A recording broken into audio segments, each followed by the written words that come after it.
नमस्कार। स्वागत है आप सभी को हमारे YouTube चैनल बेसिक जीके 99 में। मैं नित्यानंद सिंह आप सभी का हार्दिक अभिनंदन करता हूं।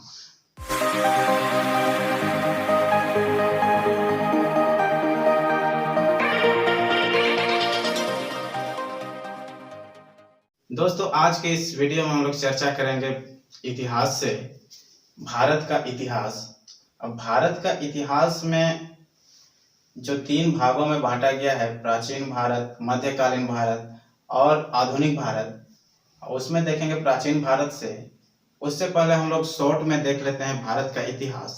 दोस्तों, भारत को समझ पाना तो ये इतना आसान नहीं है, पर थोड़ा शॉर्ट में समझ लेते हैं। जैसे उत्तर में हिमालय, उत्तर में हिमालय,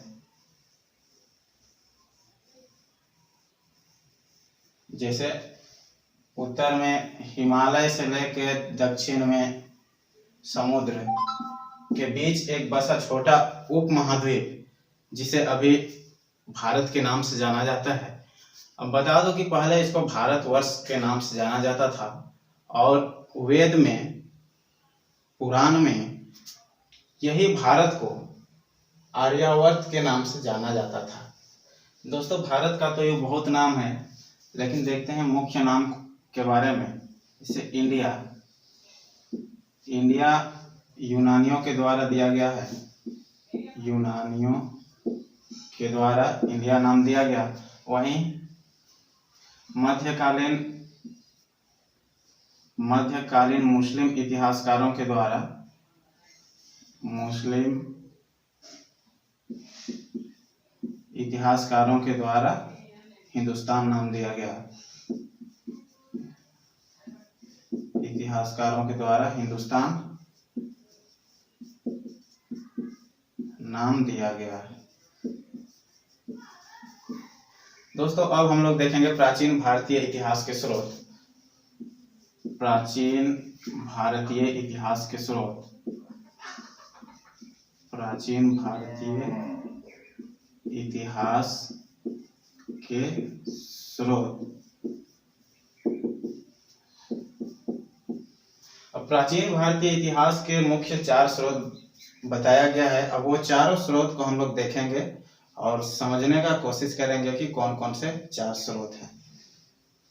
पहला है धर्म ग्रंथ, धर्म ग्रंथ। दूसरा है ऐतिहासिक ग्रंथ, ऐतिहासिक ग्रंथ। तीसरा है विदेशी यात्रियों का विवरण, विवरण। चौथा है प्रमुख साक्ष्य, प्रमुख साक्ष्य। यही 4 स्रोत बताया गया है जिसमें भारत का इतिहास के बारे हमको पता चलता है। तो हम लोग बारी बारी से चर्चा करेंगे कि धर्म ग्रंथ के माध्यम से क्या पता चला है, ऐतिहासिक ग्रंथ के बारे में क्या पता चला है, और विदेशी यात्रियों का विवरण से हमें क्या पता चलता है, और प्रमुख साक्ष्य से हमें क्या पता चलता है। ये चारों पॉइंट के बारे में हम लोग बारी बारी से देखेंगे।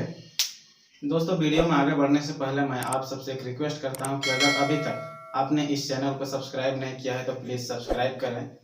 अब हम लोग बढ़ते हैं आगे और देखेंगे कि धर्म ग्रंथ और ऐतिहासिक ग्रंथ से मिलने वाली महत्वपूर्ण जानकारी के बारे देखेंगे। उसके बाद में हम लोग बाद में देखेंगे विदेशी यात्रियों से मिली जानकारी और पुरातात्विक संबंधी मिले प्रमुख साक्ष्य। पहले देखते हैं धर्म ग्रंथ एवं ऐतिहासिक ग्रंथ से मिली महत्वपूर्ण जानकारी। धर्म ग्रंथ एवं ऐतिहासिक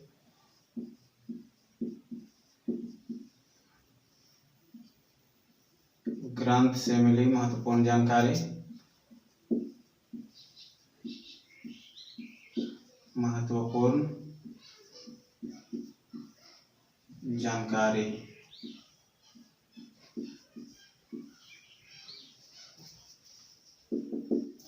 दोस्तों बता दूं कि भारत के सर्व प्राचीन यानी कि सबसे पुराना धर्म ग्रंथ वेद को माना जाता है। और वेद 4 हैं। किनको माना जाता है? वेद को सबसे पौराणिक धर्म ग्रंथ, और वेद 4 हैं। अब वेद के रचयिता महर्षि वेदव्यास जी को माना जाता है।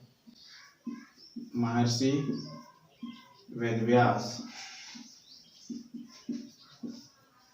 दोस्तों बता दो कि महर्षि वेदव्यास का पूरा नाम कृष्ण द्वैपायन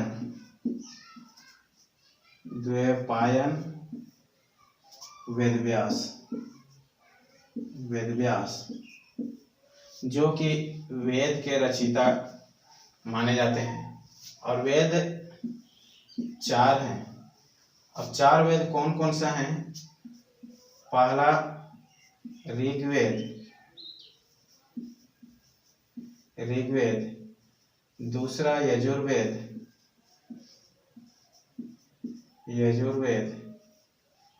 तीसरा सामवेद,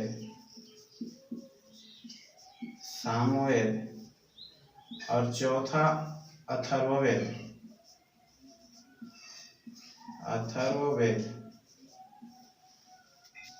यही 4 वेद हैं जिसे भारत का प्राचीन धर्म ग्रंथ और ऐतिहासिक ग्रंथ में भी स्थान दिया गया है। अब थोड़ा बात कर लें ऋग्वेद, यजुर्वेद, सामवेद और अथर्ववेद के बारे में। बात करते हैं हम लोग ऋग्वेद की। ऋचाओं के क्रमबद्ध ज्ञान के संग्रह को ऋग्वेद कहा जाता है। जिसे ऋचाओं के क्रमबद्ध ज्ञान के संग्रह को ऋग्वेद कहा जाता है। और इसे पढ़ने वाले को होत्री कहा जाता है। क्या? होत्री। ऋग्वेद में 10,462 ऋचाएं हैं, जो कि एक संग्रहित है ऋग्वेद में। और इसी को पढ़ने वाले को होत्री कहा जाता है। अब बात करेंगे ऋग्वेद से हमें इतिहास के बारे में क्या पता चला है। ऋग्वेद से हमें इतिहास के बारे में यही पता चलता है कि आर्य के राजनीतिक प्रणाली एवं इतिहास के बारे में पता चलता है कि आर्य के राजनीतिक प्रणाली किस प्रकार थी एवं उसका इतिहास क्या था, कैसा था, उसके बारे में हमें ऋग्वेद में उल्लेख मिलता है। अब हम लोग देखते हैं यजुर्वेद। यजुर्वेद एक ऐसा वेद है जो गद्य और पद्य दोनों में है। अब इस वेद को पढ़ने वाले को अध्वर्यु कहा जाता है। जैसे ऋग्वेद के पढ़ने वाले को होत्री कहा जाता है, उसी प्रकार यजुर्वेद के पढ़ने वाले को अध्वर्यु कहा जाता है। अब देखते हैं सामवेद।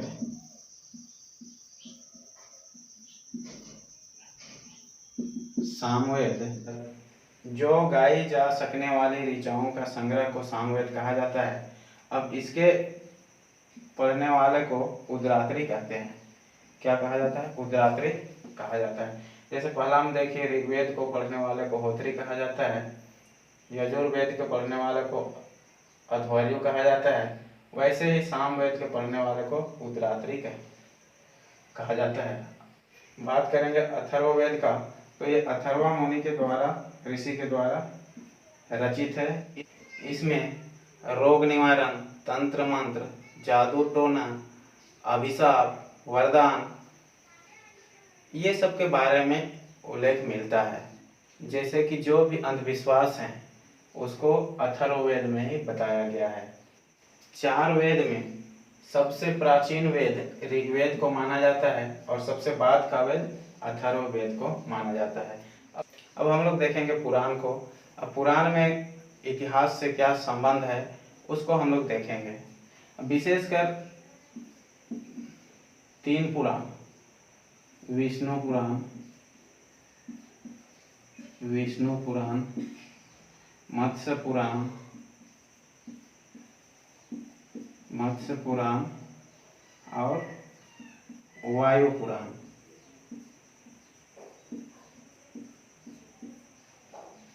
ये जो 3 पुराण हैं, ये 3 पुराण से हमें इतिहास के कुछ साक्ष्य, कुछ स्रोत प्राप्त हुए हैं। अब उसको देखेंगे। जैसे विष्णु पुराण मौर्य वंश का पता चलता है। मत्स्य पुराण से आंध्र सातवाहन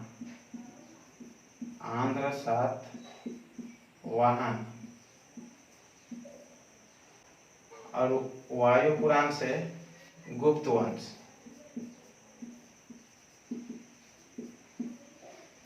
ये जो 3 पुराण है, विष्णु पुराण, मत्स्य पुराण और वायु पुराण। और विष्णु पुराण से मौर्य वंश का पता चलता है और मत्स्य पुराण से आंध्र सातवाहन का और वायु पुराण से गुप्त वंश का।